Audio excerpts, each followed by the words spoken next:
much better. Oh man.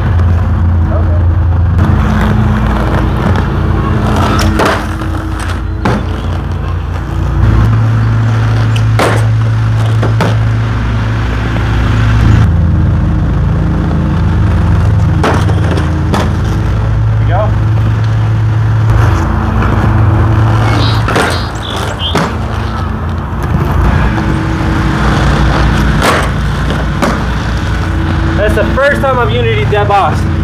Holy cow.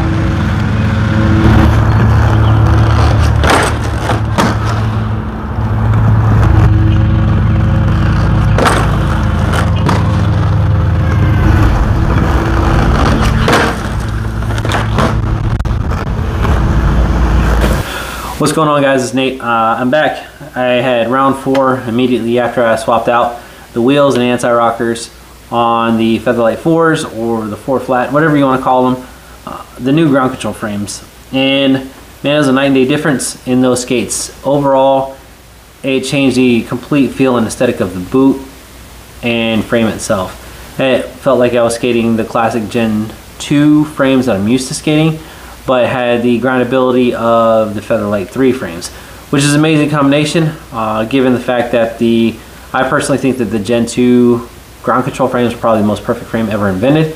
That's just personal opinion. But I do like the slidability in the way that the Featherlight 3 slide.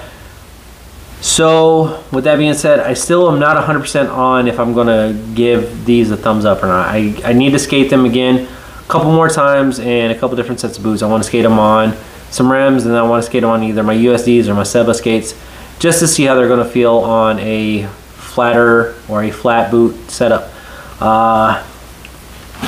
But so this is the way they look now. I took the Murda Blocks sample wheels off of one set of skates. I put them on here, which is a flat profile wheel, and threw some ground control antis in here just because that's what I'm used to. Now I think a big part of the problem with me skating flat was the fact of the wheels that I was skating were not my traditional profile that I skate. I usually skate a flat profile wheel, which you guys see on almost everything. That's what I skate.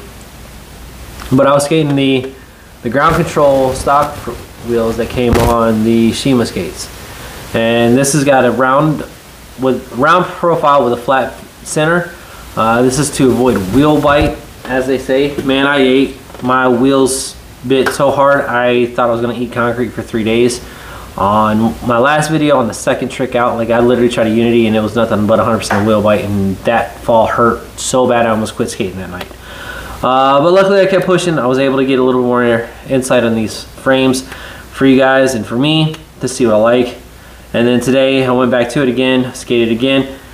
Same problem. I couldn't get comfortable. The way the frame felt, it wasn't right. So I threw the anti-rockers on and it felt like a whole different world. It felt like I was back in my home box. And I was good with that. So that's where I'm going to stick with these. I may come back in July or August once I get the Murda Militia wheels in and skate that flat profile setup, but I don't think I'm going to. I really don't like skating flat. For me, it's not comfortable.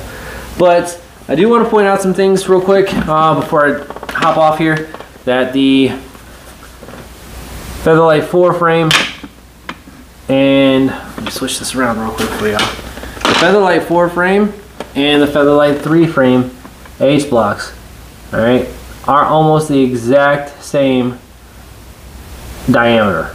Okay, so you'll be able to lock on anything that you need to, like 2.5 to 3 inch PVC rail, anything else like that. Where you're going to notice the major difference is the H block in the Featherlight 4 frame does have the wheel protection, so you'll lock onto stuff and it'll be harder to come off. Now for new people, that's going to be a good thing, because it'll teach you how to lock in and get your balance and keep you in your groove.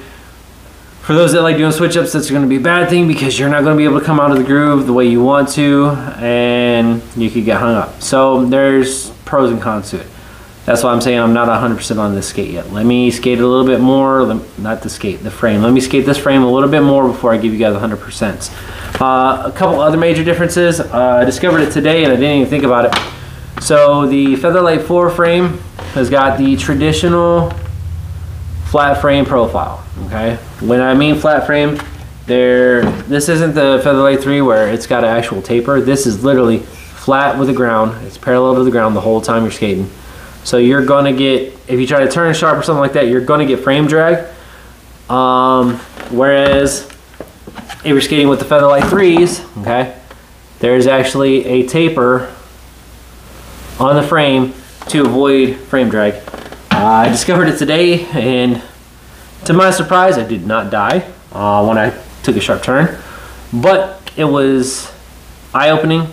So now I know what to look for and how I'm going to be able to address that situation. Overall, so far, I'm giving these a 75% approval rating. Stick around. Like I said, I'm going to compare the Featherlight 3s, the Featherlight 4s, or the 4 flats, whatever you want to call them, and the Gen 2 frames together in a video coming up here. So I hope you guys have a good weekend. I'm going to try to skate some this weekend. If I can get some clips and get some more information for you, I'll let you guys know and try to get another video out to you guys. But until then, hope you guys have a great weekend. I hope you take care and be safe. Skate when you can, skate how you can, and as always, remember, peace, love, and rollerblades. I'm out.